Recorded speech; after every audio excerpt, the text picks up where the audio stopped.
Hello, ladies and gentlemen. Thank you for watching this edition of the John Woodard Show. Today, we have the great pleasure of interviewing Daela Frase, a regional representative for the Turning Point USA organization that's done so much to help with the message of conservatives in underserved communities. And we're really glad to have her with us today. Daela, how are you, honey? It's good to see you. I'm good. Thank you for having me today. Uh, Give us a little background on how you came to uh, become a conservative and the process that you underwent uh, getting there. Okay. Well, I was born and raised in Queens, New York, and I was raised in a very politically active family. My family was all Democrats, but they were progressive Democrats, activists, and they did a lot of community work. So I was raised in a grassroots activist kind of family. I was already engaged in politics at a very young age.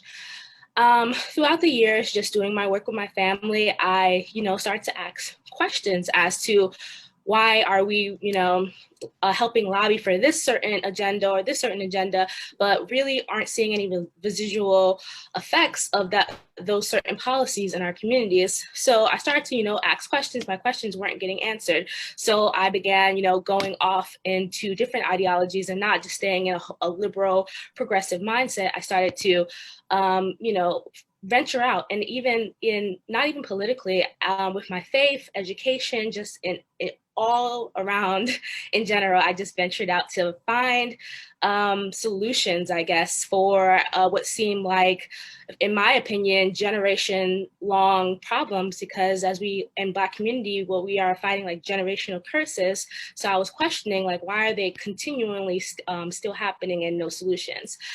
So when I got to college, it was around the time of the Hillary Trump election. It was my first ever election I was being able to vote in. And by the time I was getting close to the election, I already had my mindset that I was going to vote for Donald J. Trump. Republican. I was a young student at a historically Black college. All my friends and family, Democrats, progressives, socialists, how they consider themselves. So I told them this, and they kind of went in on me.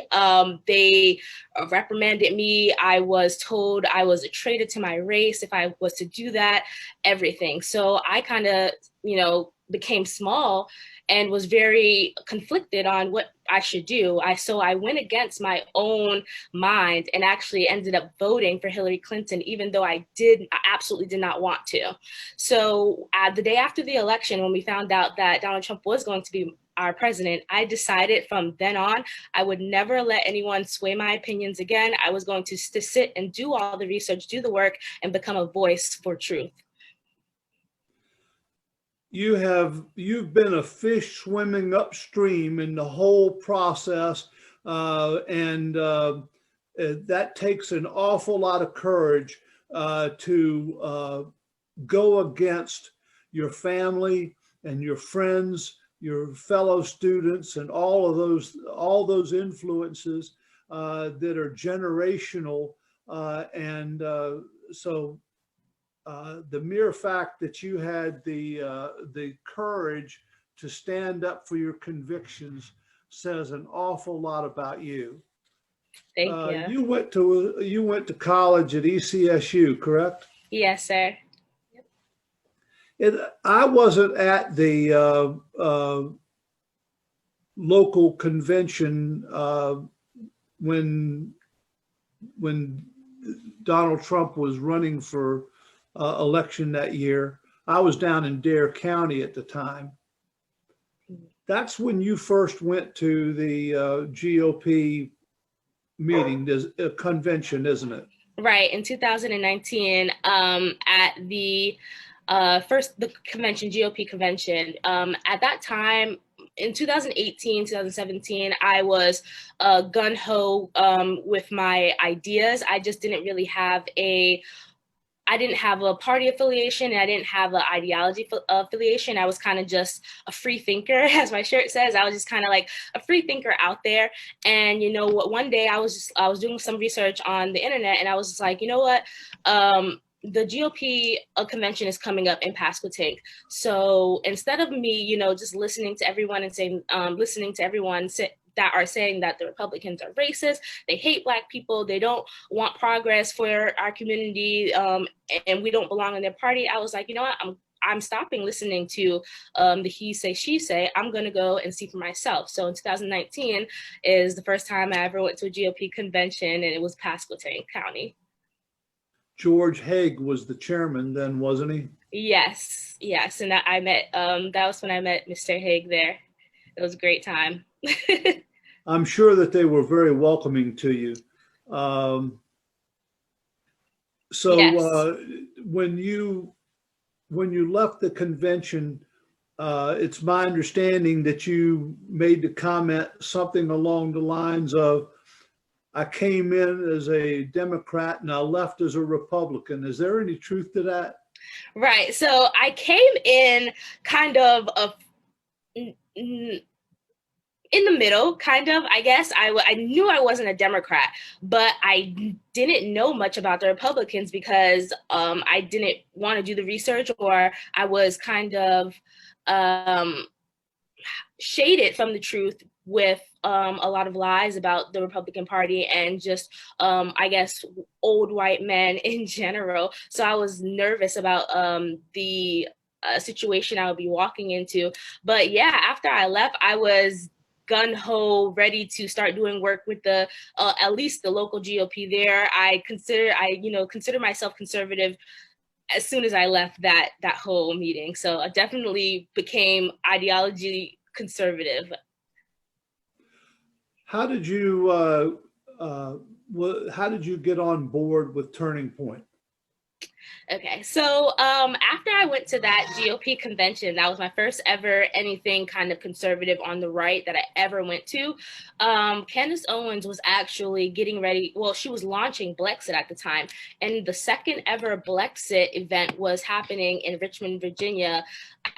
I believe 2 weeks after that convention. So I got in the car with a friend I had that I made. It's funny how we made this connection, but actually a student in the ROTC, we made a connection like a month prior to that. And we got in the car, we drove up to Richmond, Virginia, and we went to the Candace Owens Blexit event. There I got to meet someone named Rob Smith, who is now a Turning Point contributor. And we had a long conversation. I got to speak to Miss Owens, and we spoke. And after that, I went on the Turning Point website and applied for the job. What is the area of your responsibility? Is that the whole state of North Carolina or just part of it? Right. So my job now, when I first got on board with Turning Point, I was just a regular field representative. Actually, Turning Point moved me down to Tuscaloosa, Alabama, and I got to oversee their school chapters in all of Alabama and all of Mississippi, which was an incredible experience. After that experience last year, this year, they moved me to a new position where I'm now the urban engagement representative. So I oversee all the HBCUs in the whole entire country. So not just North Carolina, in Texas, Florida, Georgia, any state that has an HBCU in it, I'm technically responsible for that school in that state and trying to charter and fester Turning Point chapters and just conservative movement on those historical Black colleges. Several years ago, there was a U.S. Senator from Louisiana. Her name was Mary Landrieu. And she got defeated, but the thing that got her, cost her job was a Black senator, Black state senator from down there, who said that she would always come in, but when she was looking for the vote, come in and seek everybody's vote and tell them what all the things that she was going to do, then come back 6 years later and say, well, I didn't get this done and that done, or this and that and the other, but I'm going to do it next time. and that was just a repeating pattern over and over and over again. How are you finding that that the promises of Democratic politicians fall in that same line? Oh yeah, I realized that, like I said, at a very young age, because my family was very involved with the grassroots movement in New York City. My mom was even honored by Reverend Al Sharpton at an event that he had because of her involvement in politics. So I was very involved and very much following what the Democrats were doing locally, even statewide, and just looking further at the whole nation. So from a very young age, I very understood the whole political game and promises made and promises not kept kind of game to get them reelected.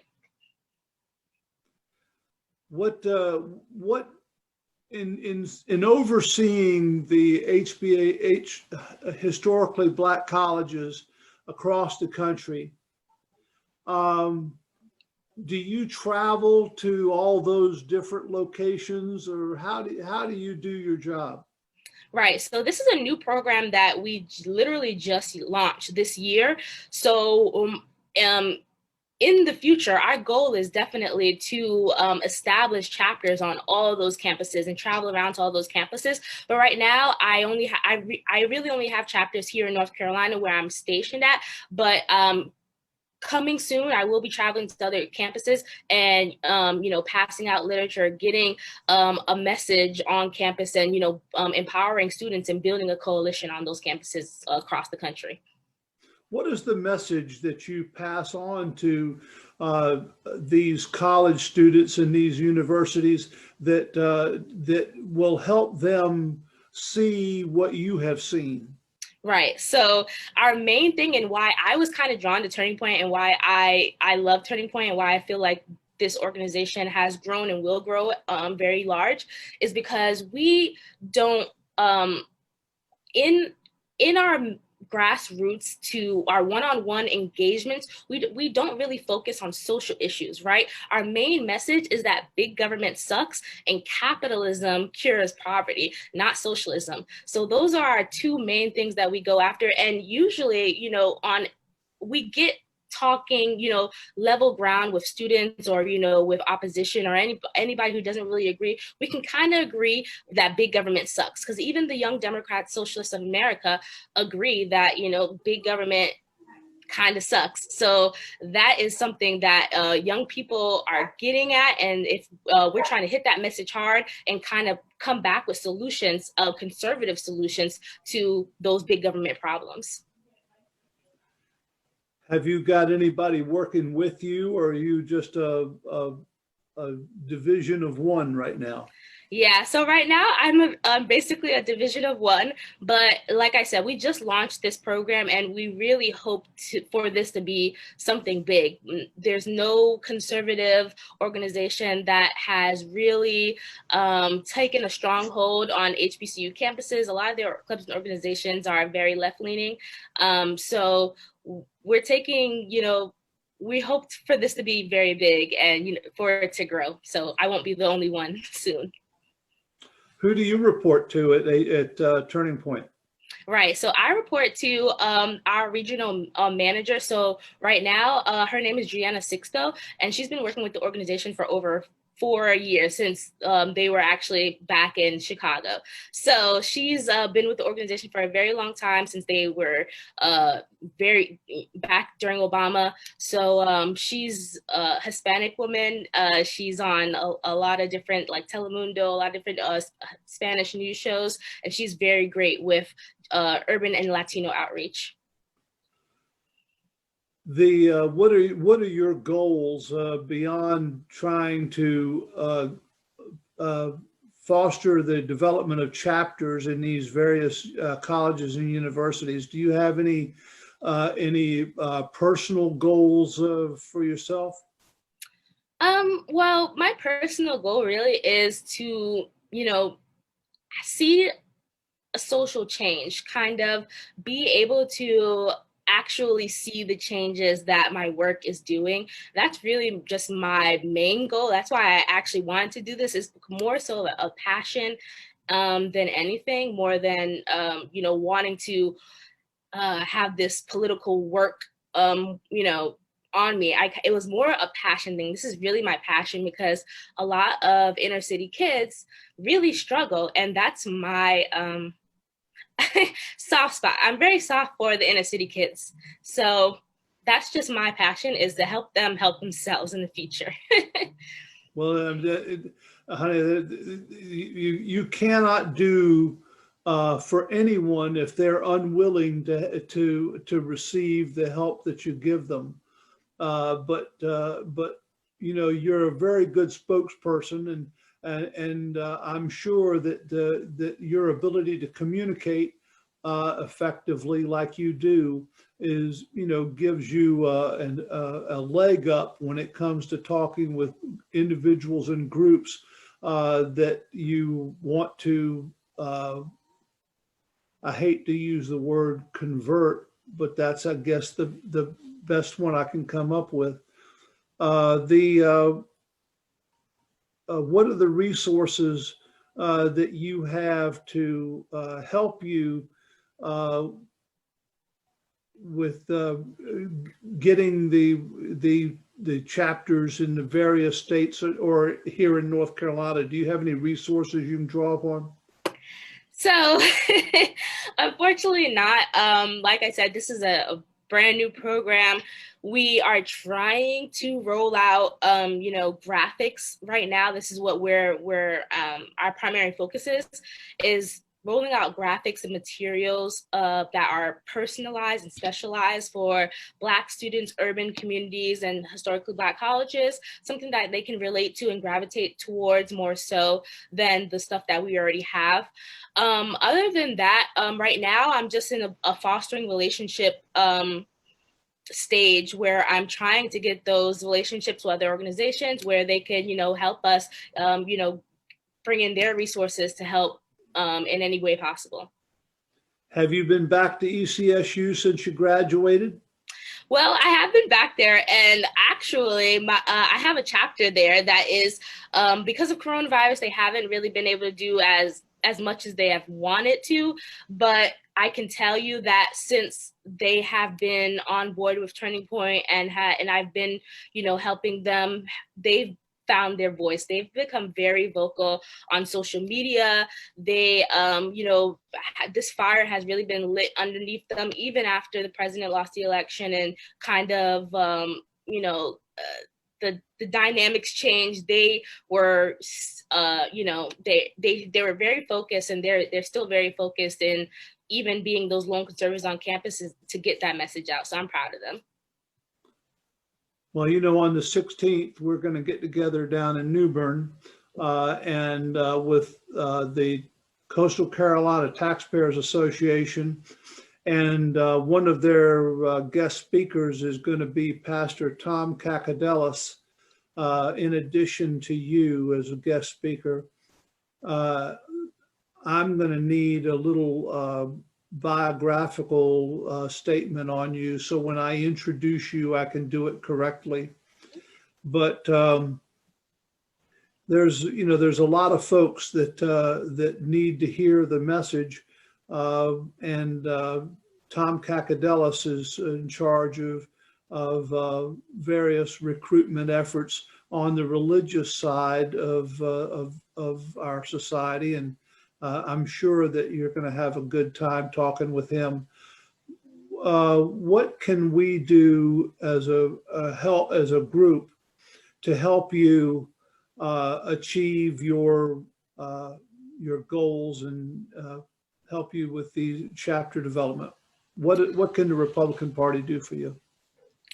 Well, I always say that I think just spreading the message and not being unafraid, how we were talking last weekend about having those conversations with people, just total stranger, it might feel uncomfortable, but if it is a certain setting and you can offer any advice or have just a random conversation about something, it's just always good to have that conservative perspective being shared, even though it's not a popular opinion right now, it's still worth it, I feel like. Other than that, I definitely think going to these events, the more events that are on my calendar, the more I get out there and be able to, spread Turning Point's message, that helps immensely. Facebook, I know, is great social media, sharing things on social media, sharing Turning Point things, anything like that helps immensely.